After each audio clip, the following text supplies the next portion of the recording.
Bonjour à tous et bienvenue à cet webinaire organisé en collaboration avec Crédit Agricole sur Rhône-Alpes, BPI France et Castaldi Partners. Je suis Mirko Mottino, directeur d'Altios Italie. Aujourd'hui, on va parler de l'Italie, donc un partenaire très important pour la France, deuxième partenaire commercial pour certaines régions du Sud aussi les premiers partenaires. Donc, je vais donner le bienvenu donc à Thierry Bonnet, président de la Chambre franco-italienne de Lyon, à Gaspare Dori du cabinet Castaldi et Partners, à Jean-Noël Rey, président de la société Novarc, à Reban Roulière du Crédit Agricole Sud-Rhône-Alpes, Luc Prévost de BPI France et à Grégoire Canet-Charbrand de BPI France. Bonjour à tous et bienvenue. Donc, bonjour. Bonjour à tous. Donc, je vais vous donner quelques informations concernant Altios. Donc, Altios est un groupe français privé. Depuis 29 ans, on accompagne les sociétés dans des projets d'internationalisation. Donc, on est présent dans 22 pays avec 28 bureaux. On est environ 400 personnes. Et bien sûr, on est présent en Italie avec 2 bureaux, une à Milan et un deuxième à Turin. Voilà un petit peu notre présence dans le monde. Donc, on est basé dans tous les continents, dans tous les marchés porteurs du monde. Depuis 29 ans, je disais qu'on accompagne les sociétés dans des projets de développement, donc à partir de la mise en place de la stratégie, donc étude des marchés, définition de la stratégie commerciale, audit des sociétés, etc., pour passer des services des supports au développement commercial, donc création des réseaux d'agents, distributeurs, recherche des clients directs, pour arriver au support à l'implantation, un petit peu les sujets de ces webinaires, donc support dans la création des filiales, recrutement, gestion de la comptabilité, gestion des ressources humaines, payroll hosting, etc. Et pour arriver à des projets de croissance externe et support à l'implantation. Donc là, on va rentrer un petit peu dans le vif du sujet. Donc là, j'ai cherché de résumer l'approche classique d'un projet de croissance externe. Donc là, on est sur une durée totale d'un projet qui est entre 12 et 16 mois.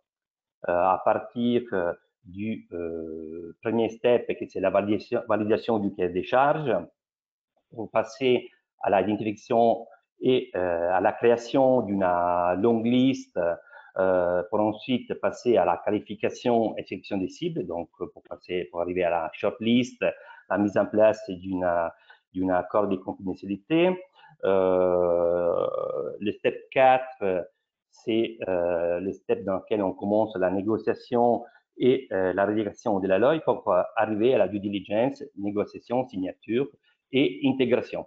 Donc, je ne rentre pas dans tous les steps parce qu'on n'a pas le temps aujourd'hui pour rentrer dans les détails de chaque phase, mais pour vous présenter un petit peu l'approche globale et pour vous donner une estimation de la durée d'un projet de croissance externe, parce que c'est important de l'avoir bien clair pour ensuite faire des réflexions dans les slides suivantes. Là, j'ai cherché de vous mettre quelques chiffres concernant les valeurs des projets de croissance externe dans le monde. Donc, entre le 2019 et le 2018, on a eu une stabilité en termes d'opérations. Donc, on est resté sur les 36 000. Par contre, en termes de volume, on a eu des opérations plus petites, donc des transferts ou des volumes des millions de dollars un petit peu inférieurs à l'année précédente. Ici, c'est l'Europe. En Europe, on voit un petit peu qu'il y a une différence. Donc, on a eu une augmentation du nombre d'opérations, mais en valeur plus bas. Donc, ça veut dire qu'on a réalisé plus d'opérations, mais sur des petites, moyennes entreprises, donc des opérations plus petites. Là, c'est une photo sur les sujets de la croissance externe en Italie. Donc là, on voit qu'il y a quand même une augmentation régulière depuis 2009. Un nombre d'opérations qui a augmenté depuis les 2009. Des opérations qui sont réalisées principalement par des petites et moyennes entreprises. Bien sûr, on a des grosses opérations, mais le gros est réalisé par des petites et moyennes entreprises. Et il y a aussi beaucoup des micro-opérations qui ne rentrent pas dans cette statistique. En bas, vous voyez qu'il y a une différenciation entre les opérations qui ont été réalisées en Italie, donc à niveau domestique, donc les 25,5% réalisés en Italie. Italie sur étrangère, c'est les 40%, et l'étrangère sur l'Italie, c'est le 34,4%. Cette slide est importante, donc on voit que la France reste le deuxième pays en termes des pays étrangers qui décident d'investir en Italie après les États-Unis. Ça, c'est pour bien sûr pour une proximité du pays, mais aussi un intérêt historique. Il y a beaucoup d'industries qui sont liées, comme la mécanique, comme le textile, qui sont liées pour des collaborations historiques. On voit entre le 2018 et le 2019 une augmentation en termes d'opérations entre la France et l'Italie. Comme je disais tout à l'heure, bien sûr, les valeurs s'est réduit parce que des opérations, on a réalisé plus d'opérations, mais plus petites par rapport aux opérations plus grandes qui ont été réalisées en 2018. Pardon. Ici, une chose, des chiffres qui sont intéressants parce que concerne cette année, et c'est une année quand même très compliquée. On voit quand même que les Covid sur les premiers trimestres n'a pas eu un impact négatif, c'est-à-dire on a quand même des augmentations importantes en termes d'opérations en Italie. Là, on est sur les premiers trimestres, donc on a les chiffres officiels. On voit des augmentations importantes. La chose qu'on peut dire, c'est que sur le deuxième trimestre, à partir d'avril, mai et juin, nous, comme groupe, on a noté on va dire, un ralentissement de l'avancement des opérations à cause du Covid. Mais cet ralentissement s'est arrêté à fin juin, c'est-à-dire qu'à partir de juillet, on a noté, on a vu un intérêt croissant des intérêts ou des sociétés étrangères vers l'Italie, ou aussi des sociétés italiennes vers les sociétés italiennes en termes de fusion ou d'acquisition. Cette période-là, à cause du Covid, c'est une période très dynamique et beaucoup des sociétés, des petites et moyennes entreprises sont en train d'évaluer en Italie des rapprochements ou financiers ou industriels. Il faut compter qu'en Italie, la majorité, 99% du tissu industriel est composé par des petites et moyennes entreprises. Beaucoup plus par rapport à d'autres pays dans le monde. C'est un marché encore beaucoup atomisé, encore beaucoup géré par des familles. La plupart des sociétés en Italie est de type familial. La culture, cette année, est en train de changer beaucoup. L'année dernière, pour l'histoire et typologie des sociétés, les patrons, les PDG de sociétés n'étaient pas vraiment ouverts à prendre en considération des rapprochements financiers ou industriels. Aujourd'hui, on est en train de noter que la culture est en train de changer. Ça, parce que le Covid a eu un impact et a accéléré beaucoup les changements culturels Et aujourd'hui, beaucoup de sociétés, ils sont à l'écoute, chose qui n'était pas l'année dernière. Là, on a cherché de faire une réflexion et de comparer différentes typologies d'approches de développement commercial. Donc, on a cherché d'évaluer la durée d'une approche classique. Donc, je parle d'une approche, donc, je souhaite développer un marché, donc je souhaite développer le marché italien. Donc, je commence avec une étude de marché pour passer après à la mise en place d'un réseau de distributeurs. Après quelques ans, le chiffre d'affaires commence à devenir important, donc je souhaite créer une filiale et être présent directement. Donc, je vais créer une filiale, je vais recruter un country manager responsable et je vais créer une équipe pour développer en direct les marchés. Donc, c'est un processus qui prend des années. On a fait une estime en calcul moyen, donc on est à environ 6 ans, pour avoir, à partir d'une étude des marchés, pour avoir un petit team, une petite équipe basée en Italie. Bien sûr, une approche qui a des coûts limités au début, une gestion plus facile du marché parce qu'on a des distributeurs, etc. Mais c'est une approche, entre guillemets, classique, qui pour donner des résultats en termes de chiffre d'affaires, ça prend plusieurs années. Et donc, on l'a comparé avec une approche que nous, on appelait accélérateur. Donc, bien sûr, il faut comprendre, il faut être sûr que le marché pour nous est important. Et une approche style croissance externe. Donc, je décide d'être présent directement avec une présence directe. Donc, je vais racheter une société, ça peut être un concurrent, ça peut être une société avec des produits complémentaires. On a plusieurs clients qui aujourd'hui, ils sont aussi intéressés à racheter des distributeurs ou investir dans le capital des distributeurs. Donc aussi là, c'est une approche différente. Donc bien sûr, c'est une approche dans laquelle il faut investir tout de suite, des fois aussi des sommes importantes, mais des fois, on peut aussi considérer qu'on peut investir aussi des petites sommes. J'ai fait l'exemple des distributeurs, donc racheter ou investir dans un distributeur, des fois, comporte des investissements en termes de montants. Là, j'ai fait un exemple entre 500 000 euros et 1 million d'euros, sachant que si on va comparer, pour avoir une personne en Italie en country manager toute l'année avec les salaires, les frais de déplacement, etc., on est autour des 100, 110 000 euros.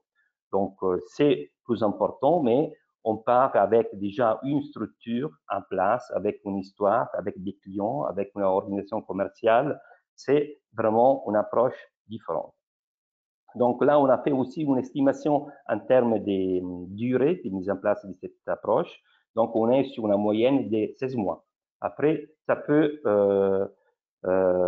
aller plus vite ou des fois, ça peut prendre un petit peu plus de temps parce que l'intégration prend plus de temps, mais c'est une moyenne.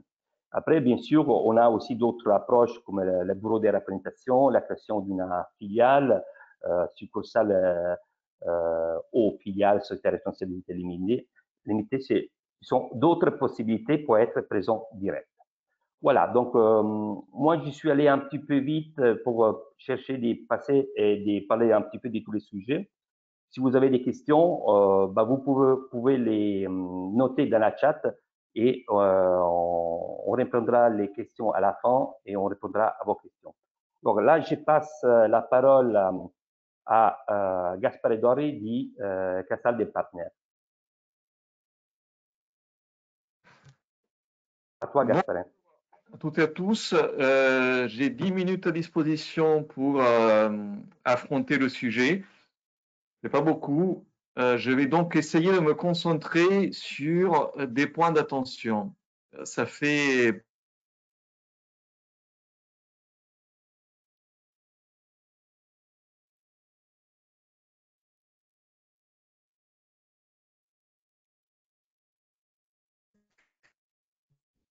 plus de 20 ans que je fais du M&A entre la France et l'Italie.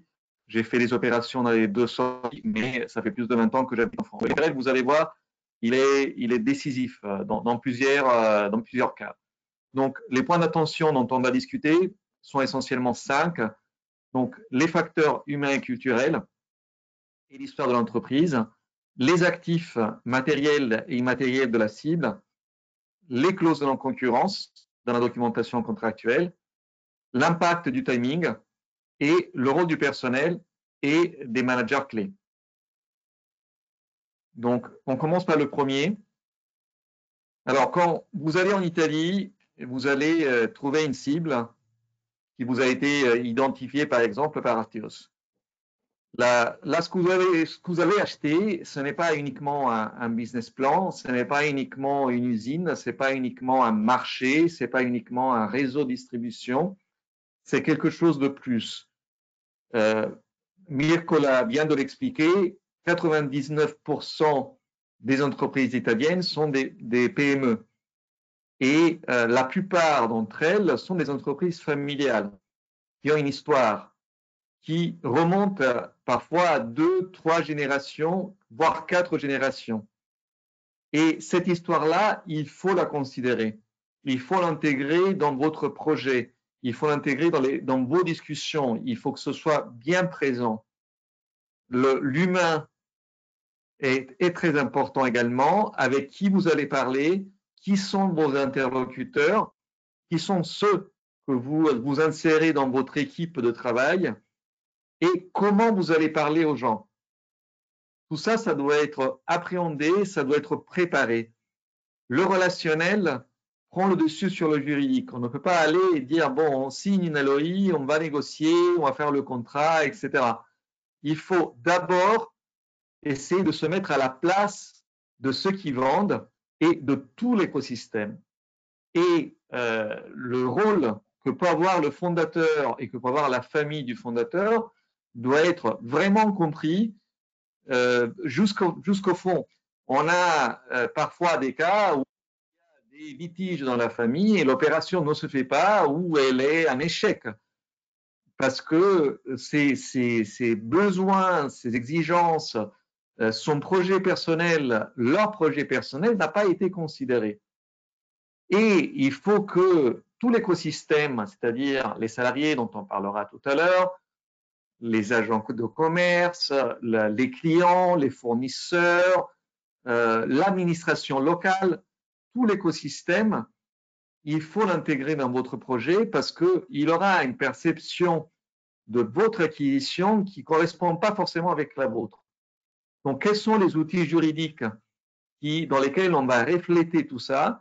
Ben, c'est le pacte actionnaire, tout simplement, quand l'acquisition est une acquisition majoritaire et pas totalitaire, les statuts dans lesquels on considérera les projets qui intègrent également la possibilité de sortir de la société, les options d'achat et de vente, et les contrats de travail, dès lors que vous avez, par exemple, le fondateur ou des membres de sa famille qui restent en entreprise. Et cette entreprise-là, elle comprend des actifs qui sont bien sûr matériels. Vous avez souvent l'immeuble, parce que les Italiens aiment beaucoup investir dans les immeubles, même les sites de production. Vous avez les machines, vous avez, si c'est une entreprise qui est dans la fabrication de produits, vous aurez des excellentes lignes de production. C'est très connu en Italie. Mais vous avez aussi les actifs immatériels. Et les actifs immatériels sont ceux qui font le goodwill de l'entreprise, qui ne s'arrêtent pas à la clientèle. La notion de goodwill en Italie, elle est plus large que la notion de clientèle en France. Et il faut connaître l'histoire de l'entreprise et il faut les respecter. On ne peut pas arriver en Italie et dire, bon, là, il y a vos brevets, d'accord, mais ça m'intéresse pas trop. Votre savoir-faire, ça m'intéresse pas trop. Le site, il est pourri. Je vais vous mettre une garantie de passif qui est énorme et qui fait 25 pages. et je vais essayer de vous punir, de vous mettre à votre place. Non, c'est pas la bonne approche. La bonne approche, c'est essayer de trouver un équilibre entre protection et sécurité juridique et valorisation de ce que vous allez acheter. Et donc ici, l'outil juridique est le contrat d'achat de titres, donc le Share Purchase Agreement, et notamment la garantie de passifs et d'actifs. Les clauses de non-concurrence, c'est un autre élément clé dans votre négociation et dans votre opération. Donc, ce que je disais tout à l'heure, votre projet n'est pas le seul. Si vous allez faire une acquisition, vous allez écarter des personnes qui ont fondé probablement ou qui ont contribué à la réussite de l'entreprise que vous achetez. Ces personnes auront d'autres projets derrière. Il y en aura qui partent à la retraite, donc là, il n'y a pas de question. Mais nombre d'entre eux, ils vont rester dans la vie professionnelle active, surtout les deuxièmes générations, et ils vont vouloir faire des choses. Donc, il faut considérer que ces projets-là ont la même dignité et doivent être respectés au même titre que le vôtre. Donc là, il faut que ces projets soient connus et que la clause de non-concurrence, encore une fois, ne soit pas punitive, mais soit équilibrée. Donc, on peut parfois laisser des marges que ce ne soit pas énorme à vos vendeurs pour qu'ils développent éventuellement des petits business parallèles. Ça va permettre de faciliter la négociation et ça va en tout cas, ça ne va pas vous entraver dans votre activité future. Dans ce cadre-là, c'est important que les liens avec les clients, les distributeurs, les agents et encore une fois tout l'écosystème soient renforcés le plus rapidement possible. Parce que vous allez rentrer, il faut que tout le monde suive, que toute la machine derrière puisse suivre. Donc le plus vous arrivez, je ne dis pas en douceur, mais le plus vous arrivez en personne avisée, équilibrée, etc., le mieux vous arriverez à séduire tous ces gens-là et vous arriverez à garder le fond, la substance de l'entreprise. Le choix des interlocuteurs est donc fondamental. Essayez de comprendre avec qui parler, avec qui traiter. Dans certaines opérations, vous avez avec une personne, il y a un seul interlocuteur parce que le courant passe et avec cette personne-là, il n'y a pas de souci. Donc, ici encore, les outils juridiques sont toujours le Share Purchase Agreement, donc la clause de non-concurrence, les contrats de travail ou les contrats de mandataire social, parce que parfois, par exemple, le fondateur, il peut rester, avoir un mandat social, et les contrats commerciaux, un point qui est très important, qui seront parfois à modifier. C'est-à-dire qu'une fois que vous avez écarté les vendeurs et leurs familles, il faut considérer que vous avez la nécessité de renforcer les liens par les contrats, pas seulement avec en serrant la main.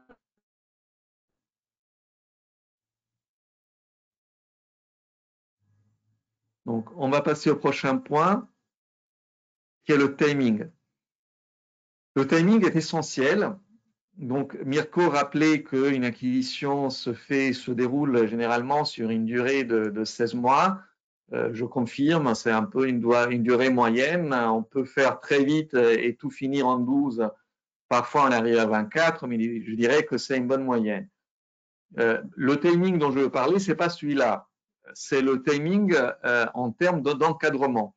Alors, vous avez parfois des besoins des vendeurs parce que le fisc italien donne des facilitations surtout aux vendeurs de sociétés qui sont des SRL, qui sont des sociétés qui ressemblent aux SRL françaises, mais aussi aux SAS. Et donc, si l'opération est faite dans certaines conditions avec une prévalorisation et dans un certain timing, vous avez la possibilité pour les vendeurs d'économiser énormément d'impôts sur la plus-value. Et donc ça, il faut le considérer quand vous faites votre plan d'attaque pour l'opération. Ensuite, il y a les questions commerciales et de communication. Les Italiens adorent aller au salon. Donc vous avez, c'est un pays manufacturier, l'Italie. Donc, tout le monde va au salon. Il faut considérer que le timing du salon doit être intégré dans votre projet, de manière à ce que l'opération puisse être communiquée dans les délais qu'il faut. Il y a un point positif à considérer sur l'Italie. Donc, vous n'avez pas de CSE en Italie, vous n'avez pas d'obligation de consultation. Donc, tout ce qui se passe avec le personnel, généralement, sauf ce que je vais dire dans un instant, ça se passe après. Donc ça a un impact favorable sur le CSE. Évidemment, je ne parle pas ici d'antitrust parce que la plupart des opérations dont il est question aujourd'hui sont sous le seuil. Et si vous faites une opération qui est plus importante, évidemment, il faudra intégrer aussi la notification aux autorités de la concurrence.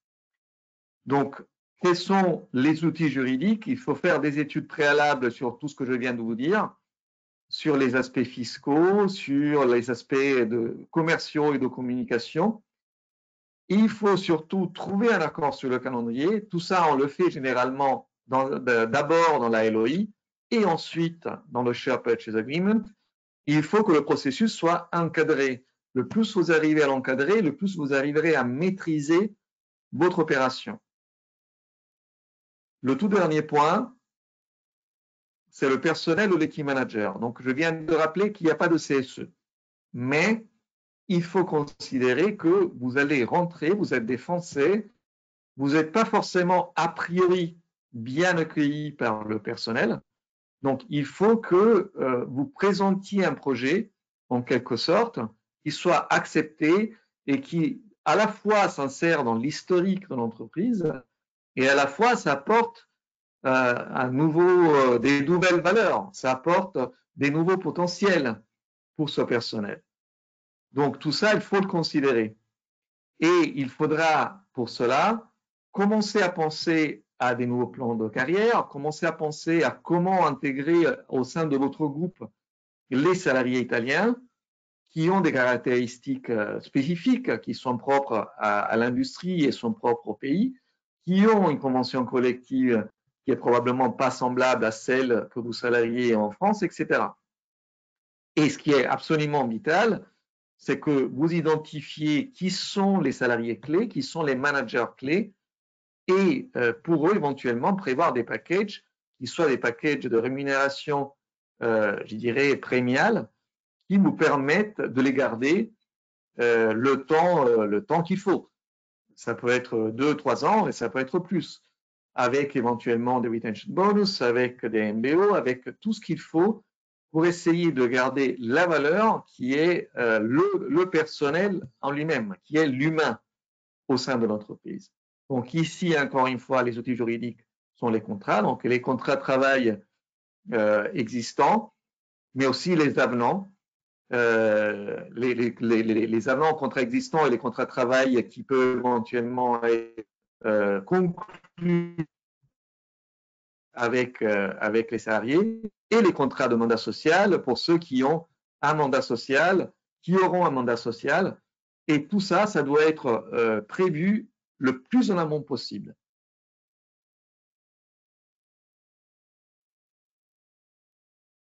Voilà, ça c'est simplement une slide pour vous montrer certains de nos clients en M&A et certaines de nos acquisitions sur les deux pays. Donc nous travaillons vraiment à cheval entre la France et l'Italie et nous sommes un cabinet avec 5 bureaux, Paris, Lyon, Milan, Londres et Bruxelles. Voilà, si vous avez des questions, je serai ravi de vous répondre. Merci, Gaspare. Donc maintenant, je vais donner la parole à Thierry Bonnet de la Chambre des commerces italienne de Lyon. Bonjour Thierry. Je pense que tu as le micro désactivé. Donc, En effet, je ne voulais pas parasiter par des bruits divers et variés. Bonjour à tous, je suis très content de participer à ce webinaire au nom de la Chambre de commerce italienne pour la France de Lyon, puisque c'est notre nouveau nom que nous avons adopté en Assemblée générale la semaine dernière, c'est tout frais. La Chambre de commerce italienne, pour la France, existe depuis plus de 30 ans, puisque nous l'avons fondée en 1988. Et c'est une association d'entreprises industrielles, d'entreprises commerciales, aussi bien françaises qu'italiennes, ainsi que des travailleurs indépendants, des professions libérales et notamment des experts comptables et des avocats qui ont une expertise particulière sur le franco-italien. Une chose intéressante, c'est que notre association Chambre de commerce italienne pour la France de Lyon fait partie du réseau Assocamere Estero qui regroupe comme une sorte de fédération plus de 80 chambres de commerce italiennes à l'étranger dans 58 pays.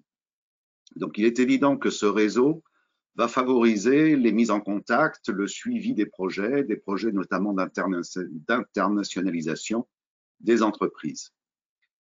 Nous avons également un mandat qui nous est donné par les pouvoirs publics italiens, notamment le ministère du Développement économique, pour promouvoir à l'étranger le commerce extérieur italien, le Made in Italy, et donc répliquer des campagnes qui sont conçues au niveau gouvernemental.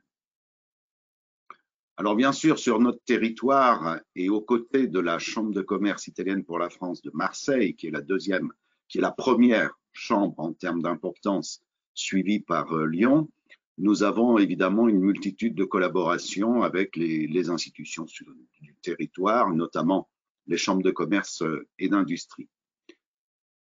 Dans le cadre d'un projet d'internationalisation, nous avons un rôle tout à fait complémentaire de nos autres intervenants, dans la mesure où nous sommes en mesure d'offrir des services d'études de marché, de recherche de partenaires industriels, de distributeurs ou d'agents. Nous avons également la possibilité d'aider au recrutement ainsi que d'identifier, en fonction des projets d'internationalisation, des cibles, aussi bien en France qu'en Italie.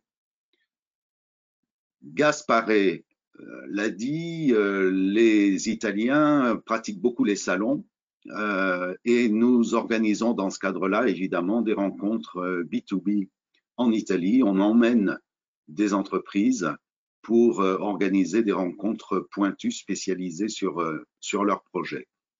En France, nous avons aussi, bien entendu, la même mission pour nos Italiens, mais nous avons également une activité assez dynamique de location d'espaces d'exposition, que ce soit d'ailleurs en France ou en Italie, pour faciliter la participation des PME françaises et de la région aux opérations et aux salons spécialisés.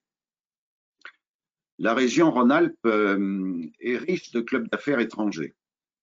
C'est également le corps consulaire le plus important européen, puisqu'on a plus de 70 consulats. Mais nous avons également la FEDECLARA, qui est la Fédération des clubs d'affaires Rhône-Alpes, dont la Chambre de commerce italienne de Lyon est membre. Son directeur général est d'ailleurs en ce moment l'actuel trésorier de la FEDECLARA. Et cette insertion dans ce réseau des clubs d'affaires étrangers ouvre aussi évidemment des perspectives multiples pour les adhérents, nos adhérents, mais également les entreprises qui pourraient nous consulter. Et puis enfin, nous avons un petit peu entre parenthèses à cause de la situation sanitaire, mais nous avons l'Italia Club, qui est alors là le club de nos adhérents et avec des invités, où on va dire convivialité rime avec opportunité. Donc voilà, je suis président de cette chambre après l'avoir fondée et avoir fait partie des fondateurs. Je le suis pour 3 ans. Je suis par ailleurs avocat au barreau de Milan et de Lyon et associé de Gaspare Dori au sein de notre cabinet Castaldi Partner. Voilà. Parfait, merci Thierry. Maintenant, on va découvrir, on va connaître un petit peu l'histoire de nos marques. Donc, je vais donner la parole à Jean-Noël Rey, qui va nous présenter, expliquer un petit peu leur parcours, sachant qu'ils ont réalisé une opération en Italie. Jean-Noël, je pense que vous avez le micro désactivé. J'ai désactivé le micro. Et effectivement, Voilà. comme Thierry, je voulais pas parasiter la ligne avec quelques manipulations sur mon portable. Je ne m'en cache pas. Bonjour à toutes et à tous. Merci Mirko pour cette belle présentation. Thierry également. J'ai appris beaucoup de choses. On aura l'occasion de se voir très prochainement. Avant toute chose, l'Italie, moi je la connais depuis un peu plus de 20 ans. J'aurais eu la chance de travailler dans le monde de la chasse, déjà, de la chasse et de la munition. C'est un pays qui a des traditions de chasse et de munition assez anciennes, puisque la compagnie Beretta, vous le savez, fait partie du club très fermé des sociétés qui ont un peu plus de 500 ans d'existence. Et j'ai eu la chance de travailler pour des entreprises italiennes très très vieilles, très très respectables. Et puis depuis 8 ans dans le groupe Novarc. Le groupe Novarc, c'est une ETI familiale avec capitaux privés plus BPI. Donc on est vraiment dans quelques partenaires, hein, parce que je vois que le Crédit Agricole est avec nous aujourd'hui. Le Crédit Agricole fait partie du tour de table et le Crédit Agricole Sud-Rhône-Alpes encore plus précisément. Donc là, quand je parle aujourd'hui, c'est vraiment, je parle au nom de la famille. Le groupe Novarc, c'est deux activités. C'est une activité d'articles de sécurité électrique. Donc on protège les gens qui mettent en place et qui maintiennent les réseaux électriques, tout type de réseau électrique, hein, que ce soit de la base, de la moyenne, de la haute tension, que ce soit de l'aérien, que ce soit de l'enterré, que ce soit hors tension, sous tension, on travaille de partout, que ce soit pour l'alimentation, le transport, le ferroviaire, la distribution, tout ce qui est réseau électrique, nous travaillons dessus. Et puis, Groupe Novarc, c'est une deuxième activité, c'est des produits pour la protection des voitures.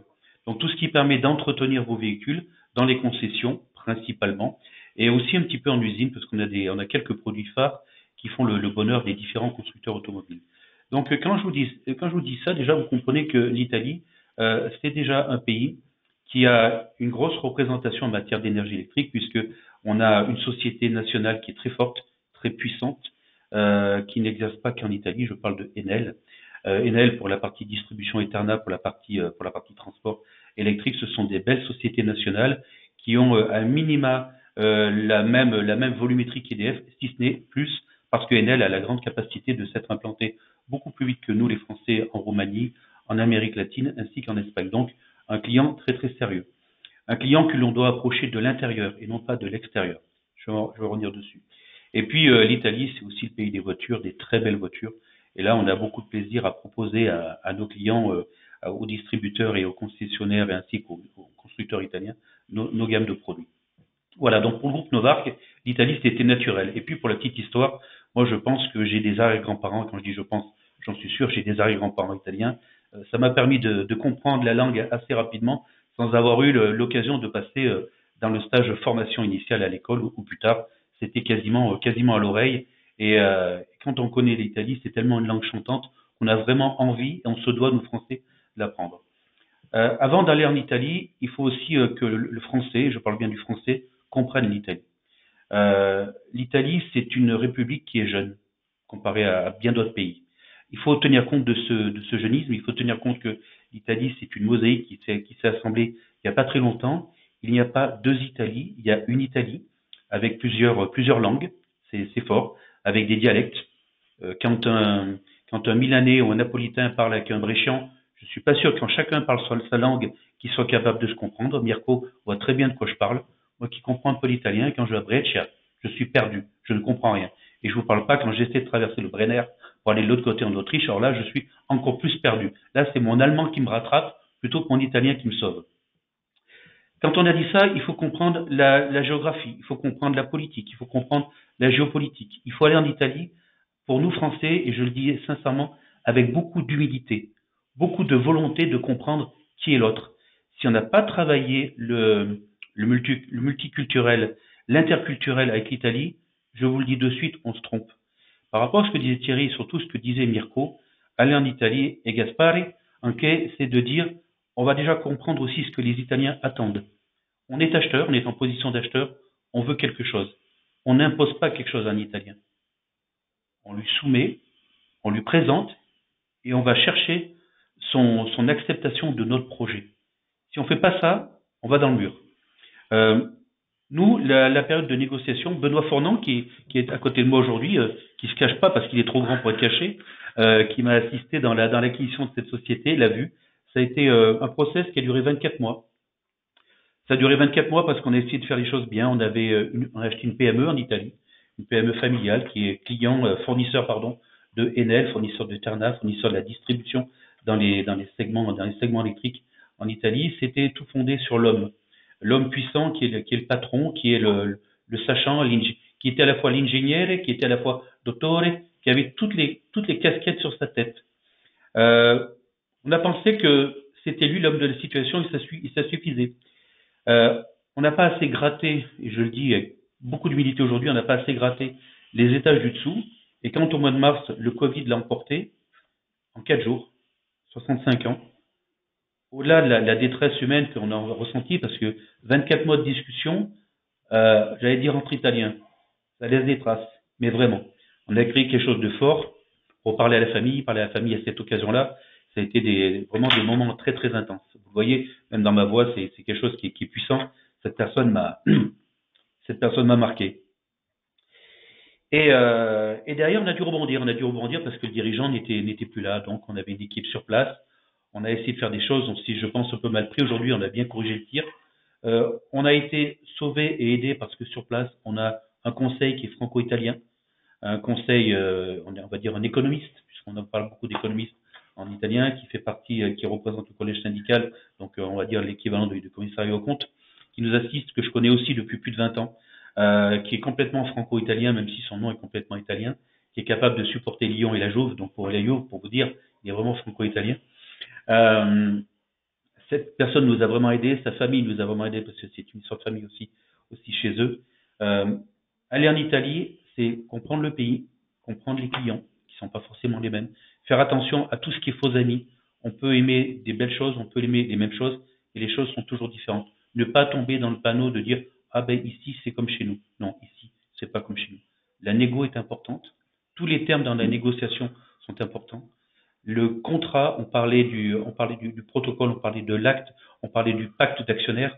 Tout ça ne sont pas des mots, c'est pas vain. C'est vraiment des choses sur lesquelles il faut travailler énormément et attacher beaucoup d'importance parce que ça va être le pacte qui va sceller l'engagement qu'on va se donner. Et surtout, je le redis, c'est impliquer les équipes, expliquer le projet aux équipes pour qu'il y ait une adhésion totale. Si on fait pas ça, on passe à travers. Et nous, en croyant à l'homme providentiel, en se reposant que sur l'homme providentiel, on découvre aujourd'hui que, effectivement, on aurait dû travailler un peu plus avec les N-2, les N-3. Donc aujourd'hui, on a remis en place tout un process pour vraiment rentrer complètement dans ce détail-là. Ça va beaucoup mieux depuis 2 ou 3 mois. On arrive à recruter des gens, on arrive à se rapprocher de nos clients malgré la situation, parce que nos clients nous ont dit encore la semaine dernière, nous ne recevons pas, nous ne déplaçons pas chez vous. D'accord ? C'est important. Mais on arrive à avoir d'autres typologies de clients qui, eux, nous reçoivent et qui, eux, viennent voir nos produits en usine. Voilà, donc c'est beaucoup de joie d'être présent en Italie. L'Italie se traite un petit peu comme la musique italienne. On a l'impression que c'est très léger. En réalité, c'est hyper structuré. Le code en Italie, la loi en Italie sont hyper structurés. Les gens sont structurés. Et puis, après, on comprend un peu mieux quand on va travailler sur la partie nord de l'Italie. Nous, petits Français, on ne doit jamais oublier que la partie nord de l'Italie est quasiment aussi riche que l'ensemble de la France. Donc, il ne faut pas qu'on se trompe non plus. On parle d'égal à égal. Il n'y a pas de rapport d'un pays qui est un peu plus grand, un peu plus gros, un peu plus fort économiquement, etc. que l'autre. Non.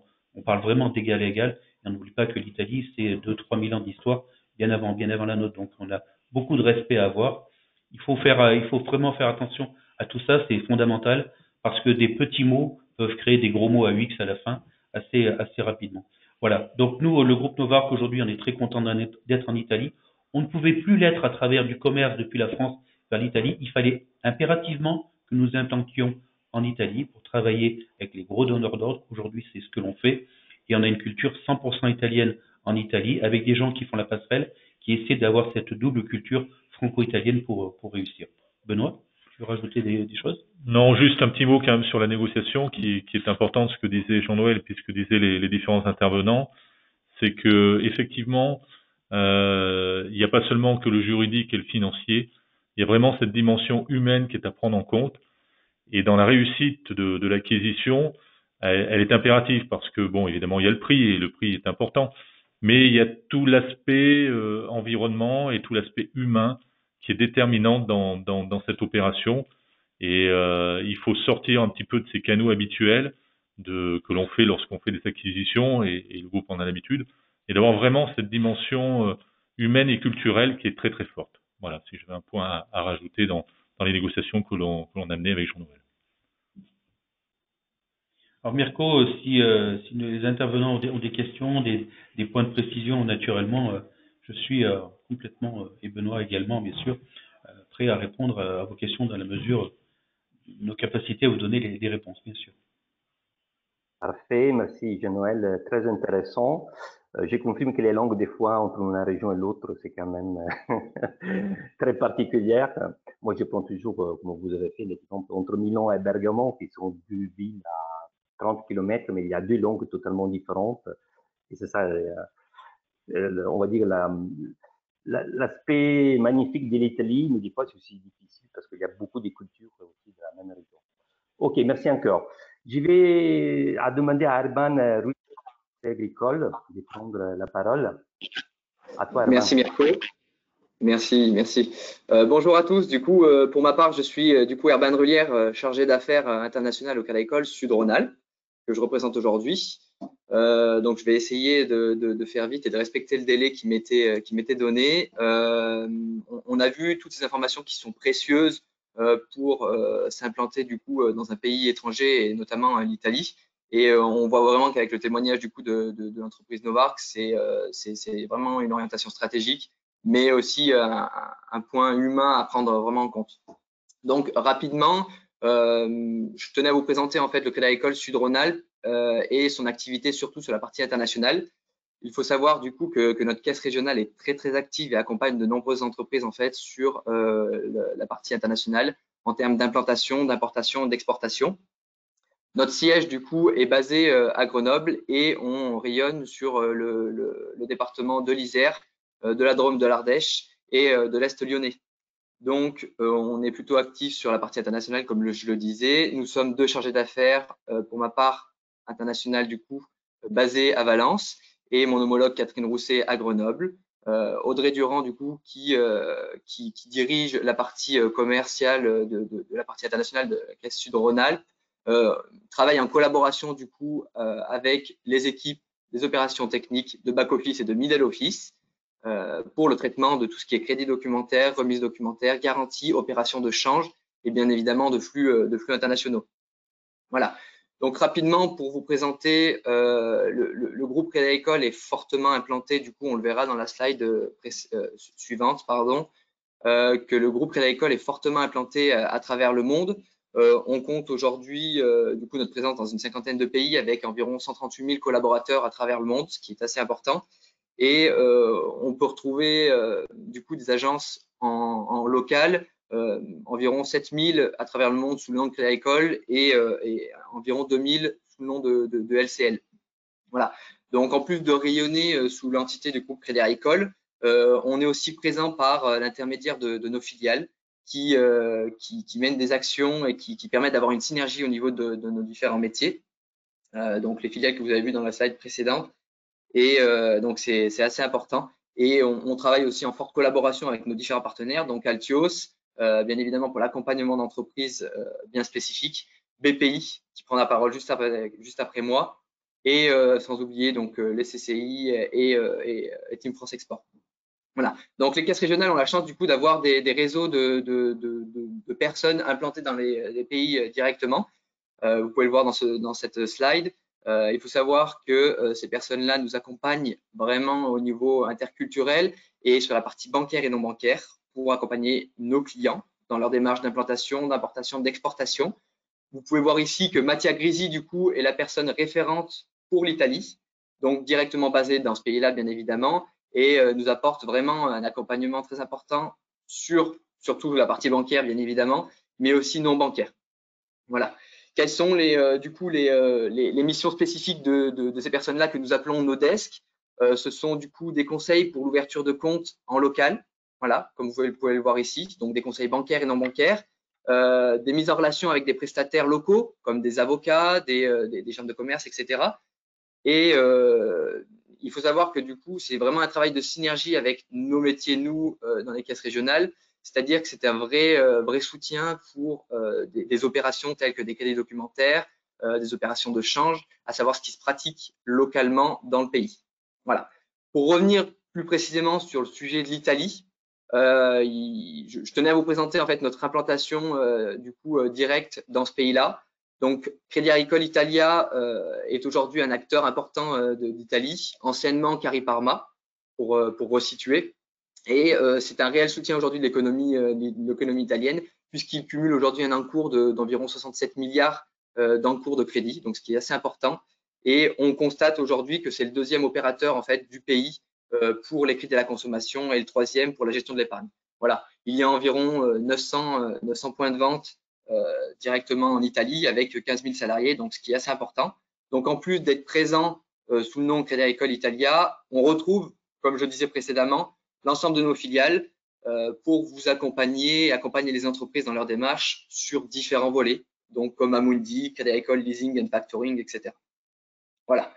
Je ne vais pas revenir sur les points qui ont été précédemment cités, mais de mon côté, c'est vrai qu'on constate que le marché italien présente donc de nombreuses opportunités quand on parle d'implantation, d'importation et d'exportation, de par sa localisation géographique et que c'est un pays frontalier et le fait que ce soit un pays de la zone CEPA. Donc, pour une entreprise, ça ne représente pas de risque de change, etc.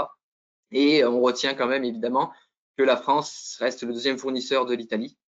Donc, ce qui laisse présager de belles opportunités pour nos entreprises françaises. Voilà. Le marché italien représente quand même quelques petits points négatifs à prendre en compte impérativement. Vous pouvez voir donc sur cette slide, du coup, dans le petit graphe à côté, que le point le plus important à retenir, ce sont les délais de paiement quand on est une entreprise française. Généralement, pour l'instant, en moyenne, sont de 60 jours. Mais quand on cumule avec les retards, peuvent s'allonger un petit peu. Bon, on constate que depuis 2014, les délais avec les retards tendent à se réduire, donc c'est plutôt positif. Mais vraiment, un point de vigilance là-dessus. Et c'est pour ça que je voulais insister sur le fait de vous, les entrepreneurs français, d'être vraiment en pleine connaissance de vos futurs partenaires en Italie. On peut, nous, Crédit Agricole Sud-Rhône-Alpes, du coup, vous accompagner sur cette partie-là, dans le sens où on a des outils qui nous permettent d'effectuer des recherches sur les entités. Par exemple, vous voulez vous rentrer en relation avec un partenaire sur place ou un nouveau fournisseur, avec des analyses Dun & Bradstreet, ça nous permet de savoir si la situation financière de l'entreprise en Italie est plutôt saine, parce que ça peut être aussi un point de vigilance. Pour terminer, on a les moyens de paiement doivent être aussi pris en compte de façon très importante. Bien qu'on soit en Europe, les lettres de crédit, les crédits documentaires sont importants et souvent utilisés. Et donc voilà, vraiment ne pas négliger et nous solliciter de notre côté, nous, pour savoir quel moyen de paiement est le plus adapté. On constate depuis la pandémie de la Covid une demande de plus en plus importante, éventuellement, de mise en place de garanties. Donc, on sent que la confiance entre les entreprises européennes tend à se réduire. Voilà. Pour la dernière slide, du coup, qui s'affiche à votre écran actuellement, c'est vraiment le point le plus important sur lequel je voulais insister, c'est l'accompagnement de nous, banques, sur un investissement pour une implantation en Italie. Donc, il existe deux solutions. La première qui pourrait sembler la plus logique, en fait, c'est de partir sur un financement pour la création d'une filiale ou un partenariat en Italie, sur un financement sur la maison mère directement. Donc, cela vous permet de simplifier le montage du financement, puisqu'il se fait en France, d'avoir un coût aussi qui est connu à l'avance, on va dire maîtrisé, et d'avoir des interlocuteurs que vous connaissez. C'est vrai qu'on met un point d'honneur d'avoir une proximité au niveau de la caisse régionale Sud-Rhône-Alpes avec nos entreprises. Donc, c'est vraiment un point important pour nous de les accompagner sur un financement.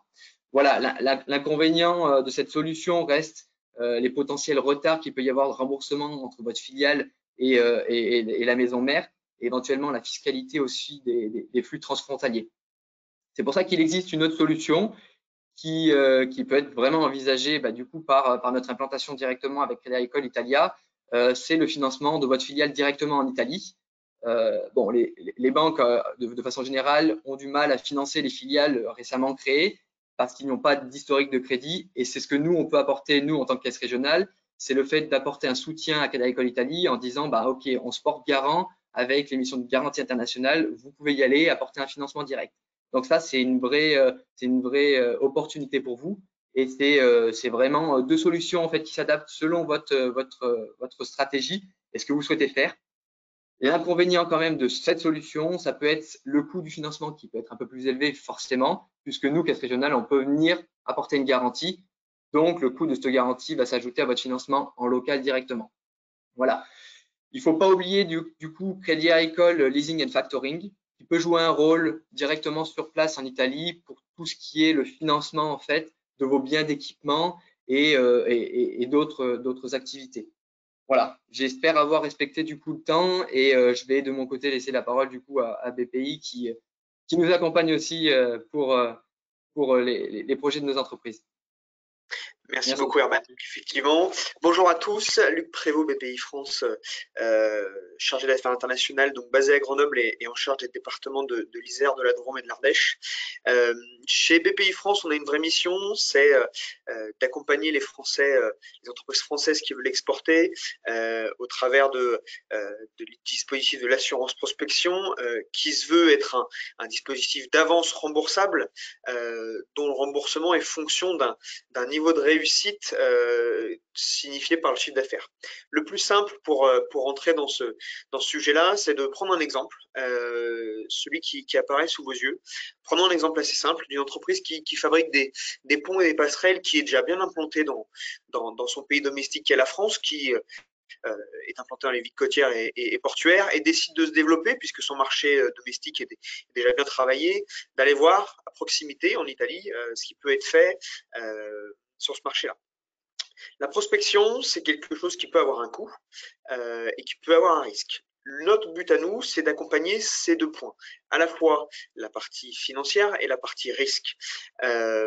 Sur la slide suivante, ce que je vous propose, c'est de lister en fait les différentes dépenses auxquelles peut avoir à faire l'entreprise française qui va exporter. Donc, ça peut commencer par la réalisation d'une étude de marché par un prestataire, la participation à un salon, vous en parliez juste avant, effectivement, il y a de nombreux salons en Italie et français comme italiens sont friands de participer à ces salons-là, des déplacements et des séjours sur place qui peuvent amener à des contacts avec des prospects italiens et qui va nécessiter des échanges, donc la traduction d'une documentation commerciale, des maquettes de présentation, de communiquer, donc de faire appel à de la publicité, de la traduction par la suite. Donc l'ensemble de ces coûts de prospection correspondent en fait dans le dispositif d'assurance prospection à des dépenses éligibles que vous voyez sur la partie droite de l'écran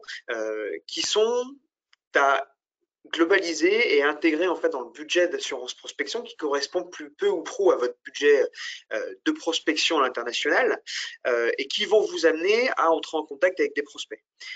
Sur la slide suivante, vous allez voir que ces dépenses-là vous amènent à participer à des salons et à rencontrer des gens, des prospects, des distributeurs, etc. Pour finalement contractualisé. Vous voyez, dans une première partie, on a tout ce qui va être lié à la détection d'un marché en Italie et l'inscription d'un salon. Donc, vous avez un premier niveau de dépenses qui sont des frais finalement de connaissance du marché, de participation à des événements, de communication, puis nous amène sur la slide qui suit à la réussite, finalement, la rencontre avec des acteurs en local, une première commande et la nécessité peut-être de développer plus sérieusement la zone. Et vous le voyez, soit au travers de réponses d'offres, adapter son produit aux normes, le protéger au travers de brevets, rédiger un contrat, tous des frais qui peuvent être liés à du juridique, et dans certains cas, la nécessité de créer une filiale ou d'implanter un bureau en local pour faciliter cette contractualisation et cet échange avec des prospects ou clients italiens. Ces dépenses-là sont aussi intégrables. Les frais de fonctionnement d'une filiale ou d'un bureau de représentation nouvellement créé dans un pays sont intégrables à l'assurance prospection. On pourra revenir en détail là-dessus sur ce que recouvrent les frais de fonctionnement, mais de manière globale, c'est le coût de salariés, les frais de fonctionnement, de loyer de la structure, de rémunération d'acteurs directement payés par la structure italienne, ces frais-là vont aussi s'additionner aux frais de développement de la zone. Vous le verrez sur un coût qui commence à être important sur la slide suivante. On peut arriver à des montants qui vont, dans notre exemple, être de 100 000 euros pour l'exemple. Donc, vous voyez, cette deuxième partie, on a déjà eu 30 000 euros de dépenses engendrées sur le fait de connaître un peu mieux le marché, et on a à nouveau 70 000 euros qui sont là sur le fait d'y pénétrer, de rentrer dans le pays, de contractualiser, de recruter des gens pour développer ce pays. Mirko, je te laisse, voilà, merci. Vous voyez, au final, on arrive vite sur une prospection, sur un coût de prospection pour la structure française qui avoisine les 100 000 euros. Ce qu'on sait à cette étape-là, c'est que l'entreprise, pour développer l'Italie, a dépensé ou va dépenser en tout cas pour 100 000 euros.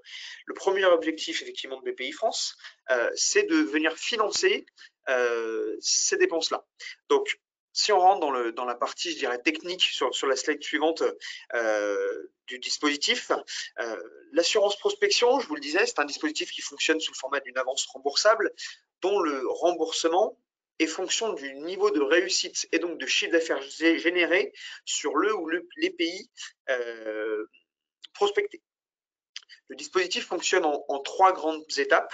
Vous avez la première période de prospection, qui est le grand carré jaune, sur lequel en fait les dépenses que vous allez estimer réaliser sur le ou les pays, prenons un exemple simple avec l'Italie, vous avez donc pour 100 000 euros de dépenses à engendrer sur l'Italie, ça constitue notre budget garanti. Sur ce budget garanti, on va venir avancer financièrement en 2 étapes, 65%. Donc, en réel, on avance 65 000 euros à la structure française qui veut développer l'Italie en 2 temps. Une première moitié qui vous est versée à la signature du contrat avec BPI France au tout début de la prospection. L'idée est de venir faire une avance de trésorerie pour vous mettre le pied à l'étrier et faciliter les dépenses. Et un second versement qui, lui, intervient au plus tôt 12 mois après et au plus tard à la fin de la période de prospection, à la fin de ces 2 ans, qui intervient cette fois-ci en remboursement de dépenses, c'est-à-dire sur justification de factures et de tickets de paiement de dépenses éligibles.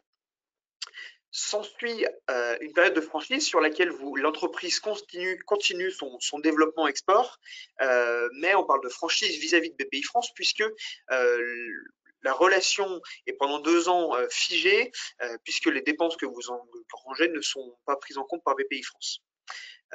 Vous retrouvez BPI France à la fin de cette période cumulée de prospection et de franchise, donc dans l'exemple de 4 ans cumulés pour la conclusion de la prospection, conclusion qui est déterminée par l'appréciation du niveau de chiffre d'affaires que vous avez généré sur les 4 dernières années de manière cumulée sur l'Italie. Ce chiffre d'affaires-là est en fait comparé au montant de l'avance financière qui a été faite par BPI France et on détermine un des 3 cas de conclusion de la prospection. Le cas qui vous est présenté ici en est un, le cas de succès partiel, dans lequel la société viendra rembourser 10% de l'avance financière de BPI France, 10% des 65% qu'on vous a avancé. On a un cas d'échec dans lequel la structure rembourse que 30% de ce que BPI France a amené. Ce second cas où la structure rembourse 10% de son chiffre d'affaires réel réalisé et un dernier cas de succès total où la structure rembourse la totalité de ce que BPI France lui a avancé en avance de trésorerie. Donc, vous comprenez que dans ce cadre-là, on a un niveau de remboursement de minimum de 30% de ce qui a été avancé par BPI France et au maximum de la totalité de ce qui a été avancé par BPI France. L'idée, c'est dans une première partie, je vous le disais, faciliter les dépenses, donc dans un niveau d'intervention, et dans un deuxième temps, au travers de ces 3 cas de conclusion, limiter le risque financier de la structure française en cas d'échec commercial sur le pays, puisque en cas d'échec de niveau de chiffre d'affaires insuffisant, on a une prise en compte est d'un remboursement que de 30% de ce qui a été avancé et le reste est considéré comme de la subvention pour la structure. Et au meilleur des cas, le remboursement total de l'avance qui a été faite par BPI France.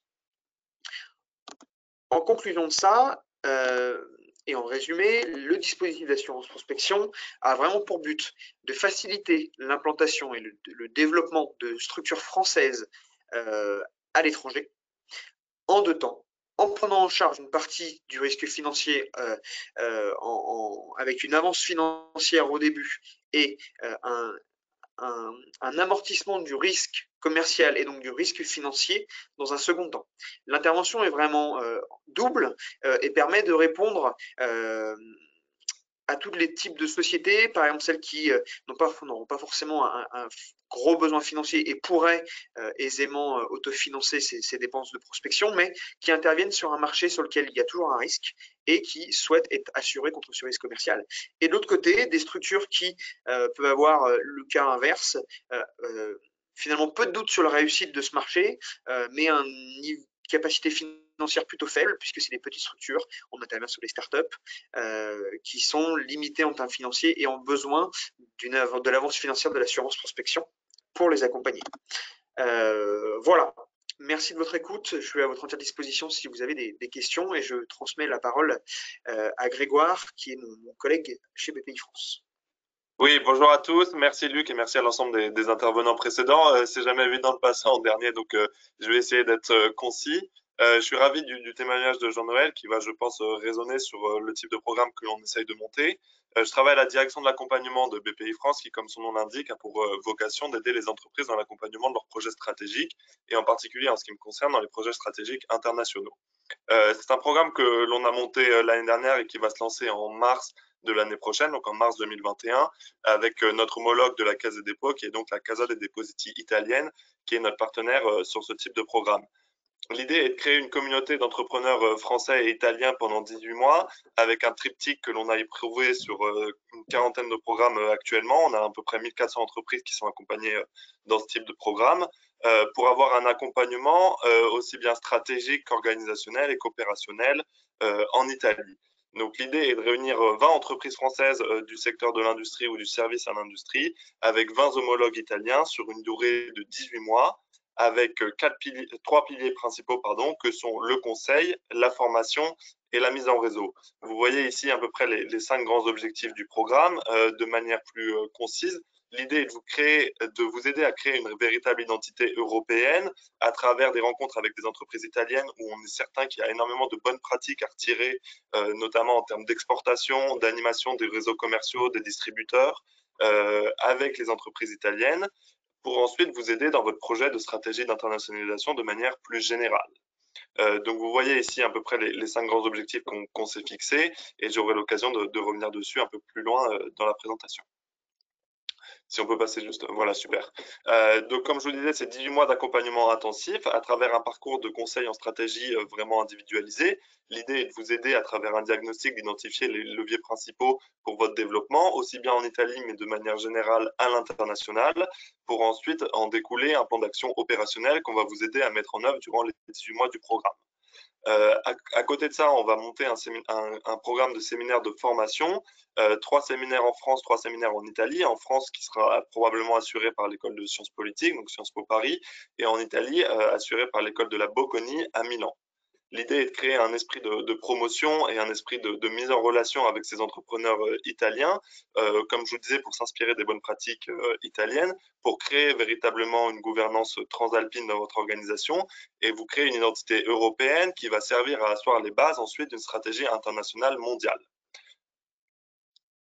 Si on peut passer à la slide d'après, super.